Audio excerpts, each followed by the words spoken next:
My friends and I have always been quite fond of going out urbex exploring. For those of you that don't know what it is, it's when you go out and look for abandoned and derelict buildings to explore and photograph. We didn't go out searching for the haunted side of things, we just enjoyed the eeriness and also the beauty of old abandoned places. Living in Scotland, a lot of these abandoned places are normally surrounded by amazing scenery. From hills and mountains to thick forests and lush fields. So we always made a day of it when we did go exploring. One house in particular was our favorite. So much so, that we had already visited a couple of times prior to this experience.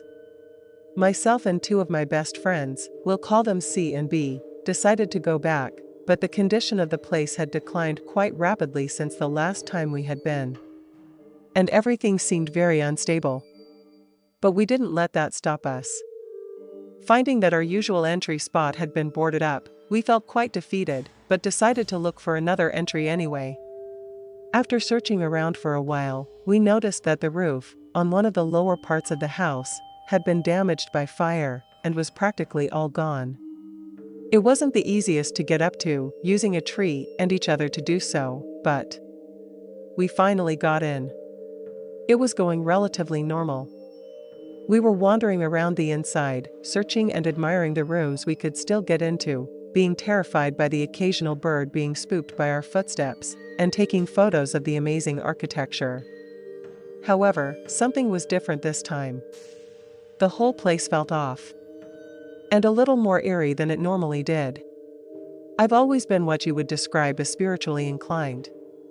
So I felt this more than my friends did. One of them was a complete skeptic, so he just brushed it off. Instead, we were over-exaggerating and making things up. His mind was going to be completely changed. After leaving this house, after exploring the top 3 floors as much as we could, cringing at the spray paint art the vandals had left, we were on the ground floor just having a chat and discussing how much the house's condition had really declined. We were standing in one of the hallways, almost in a triangle formation. I was standing in a door frame with my back toward the empty room, with C to my left, and B to my right. I was still feeling a little uneasy, but I didn't give much thought to it.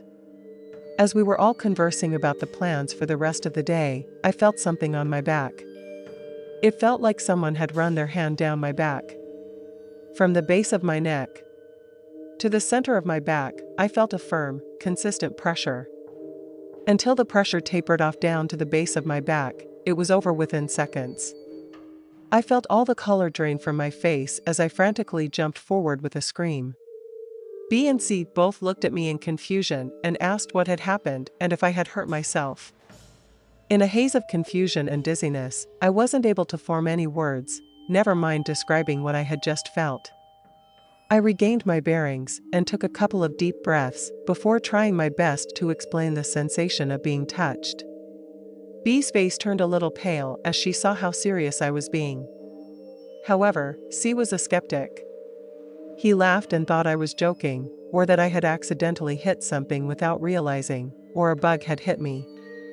I knew that wasn't the case, because for a split second before it happened, I felt every single hair on my body stand up, as a warning to what was about to happen. Being slightly freaked out, B and myself managed to convince C that it was time to leave. On top of what had just happened, it was also getting a little cold. While making our way to the same section we had entered through, I started to feel a burning sensation run down my back, like someone had taken hot coals or a flame down my back, starting to freak out again. I asked B to check if anything was there, asking her what was wrong. I automatically knew something was wrong because she did not give me a response. She was just silent. Next thing I knew, B was calling over CTO come and look, which made my anxiety spike up more. From the look on C's face, Li became increasingly worried. And they both nervously told me that there were marks going down my back. Obviously, not being able to see my back myself, I then asked them to take a photo for me to see. Looking at the photo, there were 3 distinctive scratches going down my back, exactly where I had felt someone or something touch me. Looking at that photo still gives me uneasy feelings to this day. At first, C was convinced I had done it myself, or caught myself on something. But after examining the scratches more, he determined that it couldn't have been. The scratches went under my bra strap, which would have been impossible for me to do without them noticing. At this point, we were all trying to keep our calm while internally freaking out. We tried to make our way out as quick as we could without injuring ourselves. Climbing back over the wall of the house and through the hole where the roof used to be. We collectively walked a few feet away from the house and stopped to look back at it. Still trying to understand what had just happened, we all agreed that we'd go back to the car and never come back here. The walk back to the car, which took around 20 minutes, was relatively uneventful. Apart from the continuous uneasy feeling that we were being watched or followed, and occasionally thinking we could hear footsteps behind us. It was actually quite peaceful. Taking in the Scottish countryside, we got into the car, where we sat and had a smoke. Still trying to completely calm ourselves down. It's safe to say that after that day, C took a long time to process the events, but undoubtedly became a believer. We swore never to come back to this house, but for some reason, we're always drawn back to it. It's like an urge to come back and visit, like an itch that you can't quite scratch. Maybe we're just drawn in by the eeriness or the mystery around that day, or maybe it's something more than that. This happened to me and my friend around 9:30 p.m. on a Saturday, if I recall. I live in an area where not much goes on, and it's pretty safe for the most part. Anyways, me and my friend are dumb teenagers, both male, that love urban exploring. Our favorite sites to explore are tunnels. Around 7:30 p.m. one night, me and my friend were exploring some sites around the park. 2 blocks away from our house, full of small tunnels to explore. We felt a little weird because we felt as if we weren't alone. There were a couple of disc golfers, but we had just watched them leave. So at this point, the park was completely empty. My friend and I were just exiting a small tunnel. To get back to the park, we were waiting for the disc golfers to leave so we could get to the next secret spot, which were train tracks that are sometimes in use. To get to the train tracks, you have to go through an off path in the woods that has a few curves, so it was hard to see. My friend led the way. A few seconds later, I thought I had lost him, so I yelled his name. Here's when things got weird. I heard what seemed almost like a distant yell or a shout from the train tracks. I thought he had sped up, so I jogged up ahead and eventually ran into my body that was just around a curvy turn.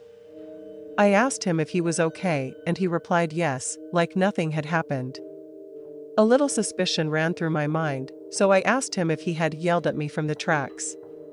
Come back to get me. Shockingly, he didn't. He was waiting for me just at the turn, and he also said he heard the yell. Well, my friend and I are idiots. Instead of going back, we quietly continued to the tracks. When we got up to the bridge, with the train tracks, there was absolutely no one, or nothing up there. Although, I felt like we were being watched, from the trees or something. I let my friend know about this feeling, and we quickly stopped throwing rocks into the creek and headed back to the park. I knew something was wrong as we were leaving. I just couldn't put my finger on it.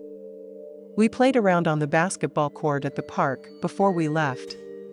Due to the creepy vibe, my friend and I decided it was best to take the main road back, instead of the shortcut, through the woods. That led to our neighborhood. It was around 9:30 now. My friend and I were talking about what we should do all night, because he was spending the night. The park has a soccer field across the street from it, so it has 2 gravel parking lots that are sort of hidden by the trees. As we were walking past one of the gravel lots, I felt what seemed like a warning from my body. I passed it off as nothing, but as we crossed the street from the gravel lot, here's when things started getting really creepy. I could see someone come out of the shadows of the gravel lot. They had appeared to be wearing very dark clothing and a hoodie to cover their face. It was throwing red flags everywhere. The way they came out of nowhere was so subtle and perfectly timed, it felt as if they were waiting for us to cross, to start following us. My friend hadn't seemed to notice the strange figure. I told him to jock up ahead a bit. He seemed confused, so I pulled him close to me and told him what had just happened. He seemed anxious, so we picked up the pace. Every once in a while, I would look over my shoulder to see where he was. Every time I looked, he would be at least 3 feet closer to us. I could hear the figure's eerie breathing. Thank God we were close to an alley shortcut that no one really uses but me and my friends. To get to it, you have to go up a little hill, left of the street. I saw this as an opportunity. I mumbled to my friend, "Here's the alley." He quickly nodded yes. The second we made it to the hill, we casually jogged up ahead to the alley. I told my friend to wait for a second. I peeked over to the street from the alley. And there, I saw them. What appeared to be the man in his 30s was making his way towards us very quickly. I could see his eyes now. They were staring directly at me with an evil look. I told my friend to bolt up the damn alley to his house, which was connected to the alley. We had never ran so damn fast. We made it up to the street and take a sharp turn to the left. We had lost him at this point. We sprinted through his front door and locked every single entrance. We turned off all the lights and hid for what felt like an hour. He was nowhere to be seen. I have never seen this person ever again, and I hope not to. This encounter happened to me and my best friend, sometime back in 2000 or 2008. We were both women in our early 20s, and sharing an apartment in a major metro area. Not a small town, but not a big city either. Through the short stretch of woods, behind our apartment complex, there was a neighborhood of single-family homes. Typical suburban cul-de-sac American middle-class neighborhood, except that this neighborhood was completely unoccupied. Like I said, it was around 07 or 08, so the effects of the American recession were still in full swing. Developer had bought the neighborhood and all the houses to tear down. They had built a nice shiny new street from the main road to the neighborhood. But money probably ran out before the homes could be bulldozed. At least, that's my best guess. As there were several stalled construction projects in the area that had met the same fate. There was nothing in the immediate area in the way of shops, stores, or gas stations. Just empty residential homes. A bit eerie, but nothing overtly creepy. Being young, adventurous, and having some daytime hours free due to our retail jobs. My bestie and I liked to go on walks in this abandoned neighborhood. There was a short path through some woods, and then you came out onto the main neighborhood street, which started out gravel and turned into asphalt, toward the nicer end of the neighborhood, with the bigger, newer houses. We'd walk up and down, shooting the shit, maybe surreptitiously hitting a joint, just being young and carefree. One of the homes looked to have a few acres of land, and there was a big field where we'd take blankets and go lay in sometimes. So on the day this encounter takes place, the sun was shining and there was a brilliant blue sky, probably late summer or early fall. I can't remember exactly, aka broad daylight. Like I said earlier, the neighborhood was a bit eerie, but on that day we felt pretty safe. We were on one of our midday, abandoned neighborhood strolls, when we see a car on the street, headed our direction. This was the first time we had ever seen a vehicle there. It was a small blue hatchback. I don't know cars very well, so that's the most specific description I can come up with. Neither one of us got a good look at the driver's face, but we see there are 2 people in the car. All I can make out is that the driver is male, white and has brown hair, wearing a blue and white raglan t-shirt. The car rumbles past us on the gravel road and out of sight. We continue on, thinking it was odd, but not that odd. A few minutes later, the car comes back from the direction it came, passing us from behind. It drives out of sight over this little hill, and we figure maybe they got turned around since there's obviously nothing of interest on this road except this abandoned subdivision, and we continue walking for another couple of minutes. We reach the little hill, and as we get to the top, we see the car that just drove past us. The car was stopped on the road a little ways ahead of us, just sitting there with its brake lights on. That's when I notice the person in the passenger seat is gone. I find this odd and start internally questioning whether I even saw the passenger at all. Until my friend says, "Wasn't there another person?" My hackles start to go up and I'm creeped out at this point. Something about the way the car is just sitting there idling. Like they're waiting for us. There's nothing of interest behind us. Where he could have dropped off his passenger, which makes their absence very unsettling. I don't know how long we were standing there, staring at this car, possibly with the driver's accomplice having been dropped off behind us and the car in front of us lying in wait. But it felt like forever. I had a cold, heavy feeling in my stomach. My friend and I are both frozen to the spot, hair on the back of our necks standing up, mental alarm bells ringing. It's dawning on me that no one knows where we are. While I'm standing there, frozen in fear. Brain frantically trying to figure out how long it would be until my boyfriend would get off work and discover us missing. The car started backing up towards us, fast. As the car accelerates backwards towards us, my friend and I come to our senses and tear off toward the woods, cutting through the backyard of one of the abandoned houses. And we frantically bushwhack our way through the short stretch of woods and come out on the opposite side of our apartment complex and run like hell until we reach our building. I have no idea what that driver was doing, what their intentions were, or where his passenger disappeared to. Creepy driver, let's not meet. Hey guys, so me and my girlfriend were reminiscing about Halloween's pre-pandemic. And it reminded me of Halloween 2018. I thought it was a story worth telling. So, here goes. So I live in the UK, and relatively near where I live is an old mental asylum. It's been abandoned and run down for a good few years now. It's patrolled by an old dude with a big dog, who apparently owns or caretakes the land. Although, he's only usually there during the day, and at night, goes home unsurprisingly.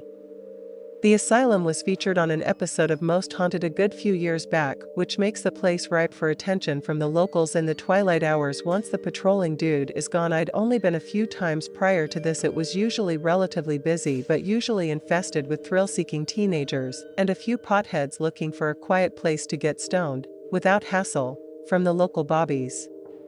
Occasionally, you would get a few groups of chaps. British slang for teenage troublemakers, to summarize without derailing the story. Trying to start fights, but you were usually okay in a group.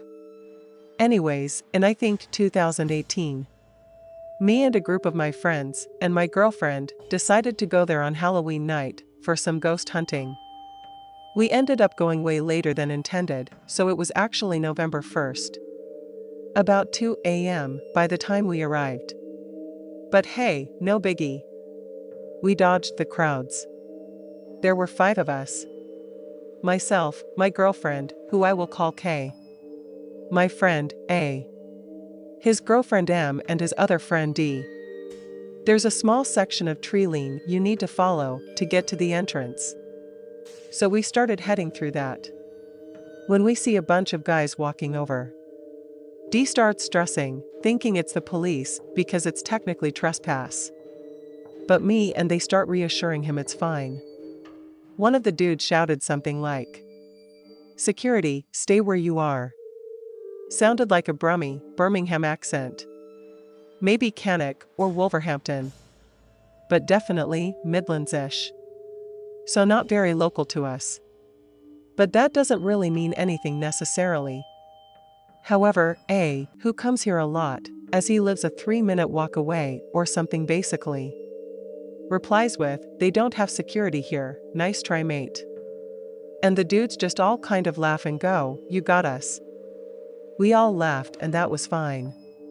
No big deal there, we thought. We go around exploring. But Kay tells me that after we went past those 3 guys, they turned off their torches. This place is insanely dark, so this is odd in itself. And she feels as though we are being followed. I tell the others, D started freaking out. A and M assure us it's all fine. Another thing I should note is that these guys weren't the average people you would see at this place. They looked to be in their mid to late 40s, all quite big and broad. Not a usual sight for an asylum. At 2 a.m. As we're going around, we hear something landing behind us. We looked behind trying to work out what it was. But we didn't see anything. A few more things start landing. Stones were being thrown in our direction from somewhere. We couldn't see where. I kind of figured they were coming from one of the nearby windows and start shouting up at the windows a few expletives at whoever was throwing them. They stayed silent, just occasionally throwing more. After A and K both got hit by a stone, we all determined it was time to leave and started to go. D and K basically wanted to run off, but A convinced us that they're likely just trying to scare us, so not to panic or run. So we casually walked off. Shouting a few expletives as more stones got hurled our way, we managed to get around the rest of the asylum without much hassle. Had to gander around. We were heading back toward the car, via a different route across a field, near the edge, where there was another window. I told the guys that I thought I saw some people coming out. The small door at the bottom. A shined his torch over, and sure enough, it's the same 3 guys from earlier. No torches on. Seemingly coming from the route we had just taken. Almost as if they had been following us. Just to elaborate, as we were entering initially, they were heading toward one of the exits. So it seemed as though they were leaving when we arrived. And then we put 2 and 2 together and concluded they were likely the ones lobbing stones at us, as the projectiles came from a window to the building we'd just been in. We walked back along the field. The dudes followed, but slowly. Not as if they were trying to catch us. It was no biggie. By the time we got to our car, they were way out of sight. I don't think these dudes intended any harm for us, other than the occasional dunk by a stone. They were likely just trying to scare us. Either way, me and them both felt very on edge. K and D were panicking and stressing the whole way around. Those 2 were terrified. They seemed quite calm about the whole thing, if not a bit annoyed. But it definitely was something that creeped me out. And something that kept us talking for the night. Today, there was a test of the civil defense siren in the region I live in, and the sound of it brought back a memory of something I have not thought about for years. In my country, it is common for these sirens to be placed on school buildings, and so it is memorable the few times a year those would be tested. At the age of 14, I was like most other kids my age, just trying to fit in. In my case, that meant I was trying to blend into the crowd. Of the school's older emo kids, I was attending a creative course. Because the entire school ground was getting renovated, there were multiple old buildings that were going to be demolished. Because of this, me and some other emo kids were pretty much allowed to do whatever we wanted with those buildings for an art project and for the upcoming school fair. So we were painting random stuff on the walls and painting the stairs into waterfalls and such. On this day, we were getting close to the end of our project. It was the end of the day, so school was pretty much empty. And the sirens were going to be tested. Funnily enough, those sirens that probably originated way back from World War II were placed on the top of the abandoned school building where said event was going to happen. Among the emo kids, there was this guy who was a few years older than me that I always found very weird, called Paul. The only way to describe him is that it was like he was constantly pretending to be unpredictable and batshit crazy for laughs. Most of the time, this just meant that he was cloning around. He was friends with another emo guy my age, Andrew, who was openly obsessed with me. He was a very annoying daily thing I had to deal with, who constantly followed me around school, saying weird sexual stuff and sniffing my hair. But, despite his stalkerish behavior, it never went past that. Paul too had soon joined in on Andrew following me around. And so I skipped school a lot. Because no one wanted to take me seriously. They thought I was just being whiny about this comedic duo of pursuers. And even my mother would laugh if I complained about it. Despite them both being creepy and annoying, I felt bad for them both. Because Andrew was getting bullied for being feminine and gay. Even though he clearly was not, given how he acted around me. And I felt bad for Paul, because I knew he came from a very tragic and troubled home. Anyways, I was walking downstairs from where some of my friends were painting to the empty first floor so I could go outside of the building. The sirens had started, and it was so loud. It was impossible to hear anything, except during those small breaks. Suddenly, someone grabbed me before I could manage to get outside, and just moved me into this other hallway, where a wall blocked any view from the entrance of the building. He literally held his hand in front of my mouth, as he suddenly pushed me and lifted me up against the brick wall there. So I was shocked. And kind of out of breath. As he faced me, I saw it was that weirdo Paul. It was, for the record, very tall, compared to my tiny frame. The sirens were going off loudly, and he did not say anything.